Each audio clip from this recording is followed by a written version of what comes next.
Is Fortnite crashing while streaming on OBS or Discord ruining your broadcasts? We're diving straight into immediate fixes to stop those frustrating shutdowns. First, let's tackle game compatibility. Locate your Fortnite executable, right-click, hit Properties, then the Compatibility tab. Crucially, enable Run as Administrator and disable full-screen optimizations. This often resolves permission conflicts causing instability. If that first step doesn't clear the error, the issue usually stems deeper in system resources, which brings us to method 2, optimizing your streaming software.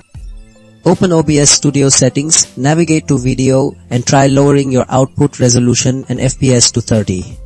Then, in the Output tab, consider changing your encoder to NVENC and setting a slightly lower bitrate. This reduces the load on your system, still experiencing crashes.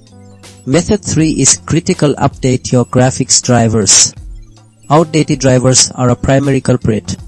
Use Device Manager or your GPU software like GeForce Experience to install the latest versions. And finally, for method 4, disable the Discord in-game overlay. Head to Discord user settings, find game overlay, and toggle it off for Fortnite. This feature, while convenient, frequently interferes with game stability. Implement these steps for a smooth, crash-free Fortnite streaming experience.